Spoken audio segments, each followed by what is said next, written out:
You know, I honestly don't know a whole ton. I would be lying if I say that I know a lot, so I am unaware if they're refugees or not. They have an accent? I know that most of them are coming from Africa, from the war. And what leads you to believe or to know that those were refugee families? When greeting difficulty with English, also motive dress, the full hijab on the women. Didn't know there were all that many refugees till now. And you see stuff on the news and think to yourself, like, well, I wouldn't want to live, in areas that are dangerous and stuff. So why, I don't know, why should anyone else? There's really no commonality of a refugee person other than that they are displaced from their homeland, not by their choice, that they were forced to leave by whatever, for fear for their lives. Some of them came from great prosperity and their lives were disrupted because of a conflict in their home country. Some had been refugees all of their lives, even living, being born and having lived all their life in a refugee camp.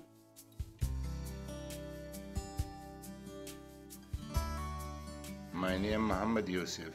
I am from Iraq, Basra. My name is Tikaderi Mongo. I'm from Bhutan. My name is Rusangiza Eric Ndasar. I'm from Congo. Hi, my name is Mariam. I'm from Djibouti. I'm Lok Batrai. I'm from Samsi, Bhutan. My name is Omar. I am from Baghdad, Iraq. My name is Mahar. I'm from Somalia. My name is Birkabadur Maji. I come from Gelekpo, Bhutan. I miss my family. I miss my friends. I miss to see the places where I grew up. Life was good for most of the time, but then we have had histories of violence.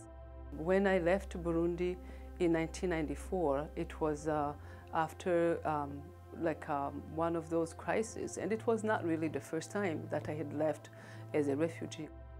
There were bombing, we couldn't sleep, we could see people being burnt alive in the street, and you could see buildings destroyed, you could see lives, like people lying in the street.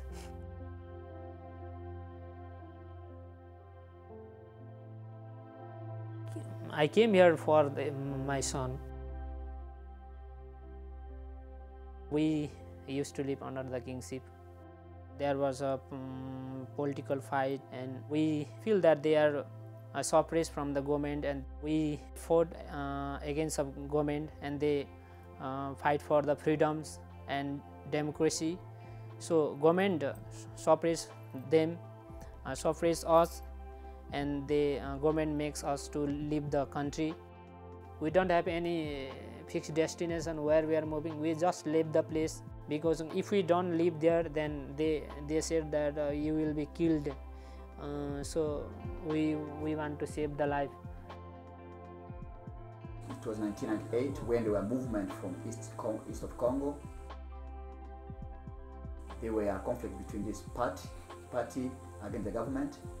And Kabila Desire was, by then he was the president. He decided to kill all people related to this party. So we were the victim by then, just because of how we look and who we are. That was the reason we were being attacked.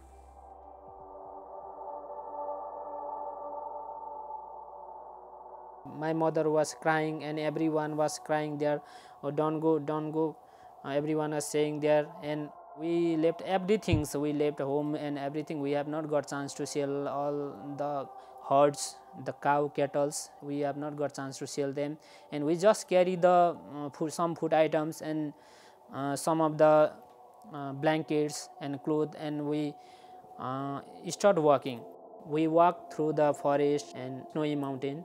Very difficult to walk, and even though I was very small, I remember that forest was very dense, and totally silent, and we used to hear the voice of the different creatures or different animals, and there may be we will be attacked by the other dangerous animals from the forest.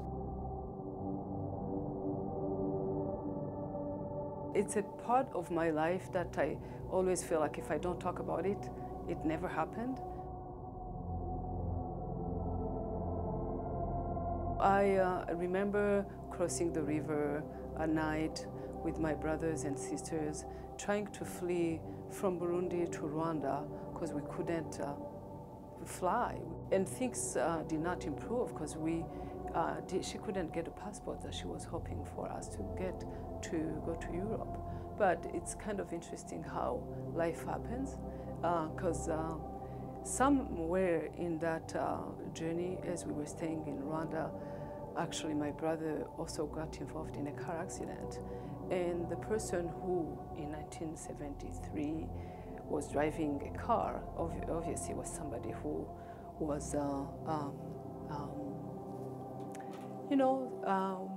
well-to-do and connected, and that person was our ticket to getting the passports we needed to get out of Burundi or Rwanda. So that's something that I will never forget.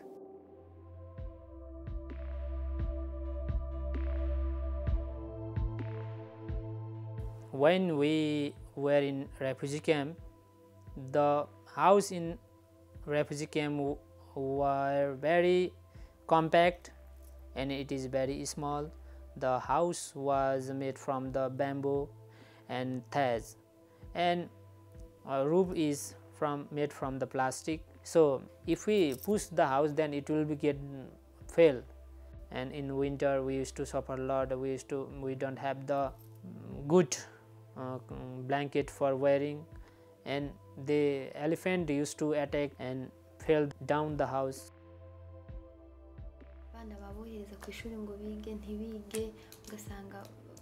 I would say it's a place where most of young girls or young people learn bad behaviors, because life is not in a good quality, it's not good, and most of girls have babies before they finish up their school, before even they marry. Most of them they even join drugs, abuser groups, and just all of those behaviors comes because they don't see their future and they abuse themselves in that way. After she lost her country and her place, she became a refugee in different countries, in Burundi and in Rwanda. She heard other kids saying those are refugees, and she felt like they were treating her as a minor, as not who she was, but a second person. And then for her, losing her dignity was very sad. When we were in a refugee camp in Maidar, we see many people, they died from the disease. The disease was they caused from the untidiness, uncleanliness, because they don't have the knowledge of how to make the surrounding clean. So environment got polluted and people start suffering from the many diseases like diarrhea, fever. So people used to die from this disease, and they don't have the medicine to eat, and to go to the hospital we need money at that time. We spent there 22 years in the camp, a very miserable life, very sad life, and uncertain about our future.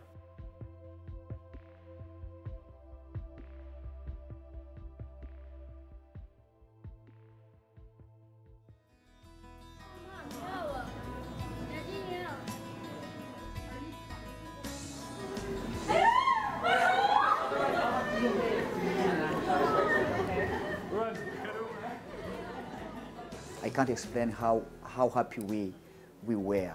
And then the happiness we had the first day we had the news that we were coming to US, we still have the same happiness. We are very happy, especially me as a parent, seeing my my kids here in the state, going to school, they have enough food, they can have enough clothes, they are in this house.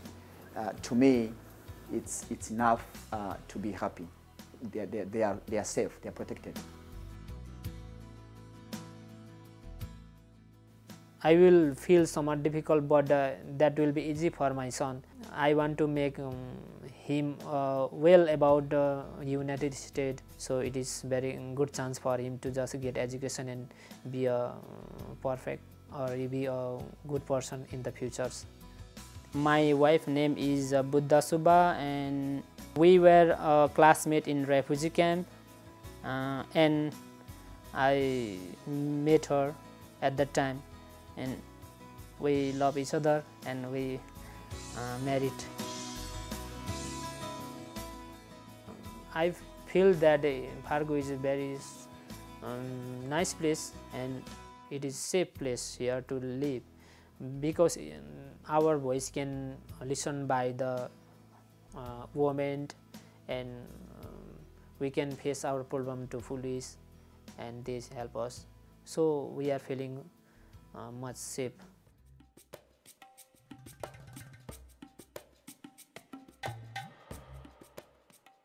I want them to see this as something that gives them hope for the possibilities, for the opportunities, as long as they work hard, as long as they see this as their home, their community. I always remind them during the first month when I welcome them, that this is your new community.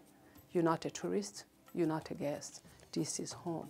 I want them to know that everything that they had prior to the wars, prior to the conflicts, or all those skills and values that got them through those tough times are assets that they can use to rebuild their lives here. And they are assets that they can also use to lift up a community member, you know, whether it's mainstream or fellow refugee, to go through tough times. And I also want to remind newcomers not to forget really where they came from, and to see the opportunities and to embrace their new life. I think many people feel or think that refugees come here with just a bundle of clothes and lots of needs, but they don't see that refugees come with education. Some people come with skills that they can apply to their new life, that they want to make a great life living for themselves and for their families. And they are survivors. They are people who really have a mindset for success in general. I'm mostly thankful for America for many opportunities. You can have a better plan for your family, as kids and your wife. Prepare them to go to school to make their future look better than before.